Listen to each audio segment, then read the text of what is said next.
At last we've reached the end of the Mac Venture trilogy. Okay, technically there's one more Mac Venture game, but it was never ported to consoles, so we're not going to be talking about that one. We had a noir detective story, a high fantasy dungeon adventure, and finally to close things out, a horror tale. And unfortunately, Akuma no Shoutaijou is the weakest of the Mac Venture trilogy. Despite having the strongest theme and some moments that scarred some children for life, it feels half complete. It's a smaller game than the previous two, with a lot less going on, and a much less complicated adventure. Something I want to point out before I get too far that isn't really related to the Famicom game is that the official English title of the game is Uninvited. Modern re-releases seem to get that wrong and call it The Uninvited. The Mac Venture series were a set of computer adventure games designed around the Macintosh's windowed interface. So you'd have a window for your view, a window with your command buttons, a window with your inventory where you could drag things around. The Famicom doesn't do windows, so the interface here is a series of panels. You've got your view of the room you're in, your inventory and the contents of things that you're interacting with on the right, an overhead view of exits below, and the various verbs that you can choose from. You can save anytime you like here as well, and it saves to one of 3 slots.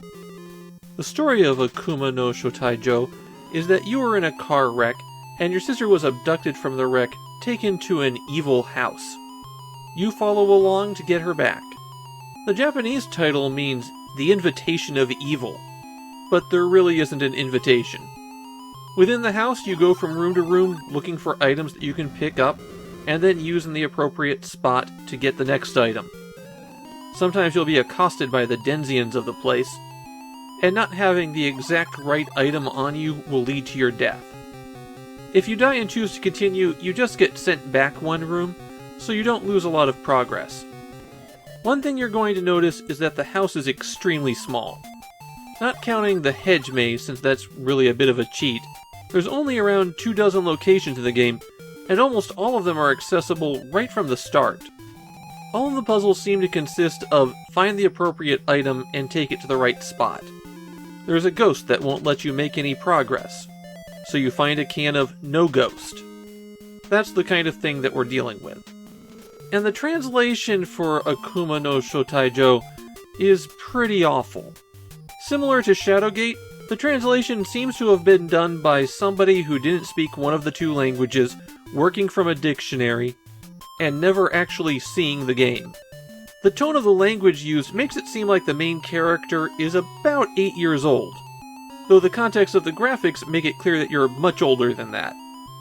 This also leads to some tonal problems. A lot of the script is written in a jokey way, and then a horror element jumps in and says something like, "Your skin is peeled off." You get some real tonal whiplash here. Part of that whiplash is that Akuma no Shoutaijou has a lot of references to Shadowgate and Deja Vu. Like playing the phonograph causes Shadowgate music to play, and the tombstones in the maze are characters from the previous 2 games. Of all of the Mac Venture trilogy, Akuma no Shoutaijou is the one that lost the most when it got released in the US.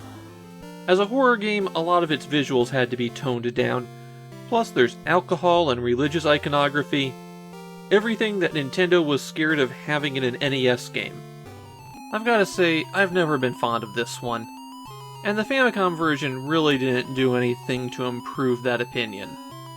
Though the poor puzzle design and short length of the game make it a bit like the old joke about the restaurant where the food is awful and the portions are tiny.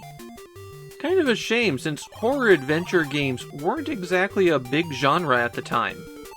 They're so rare that Akuma no Shoutaijou stands out just for being one, even if it isn't very good.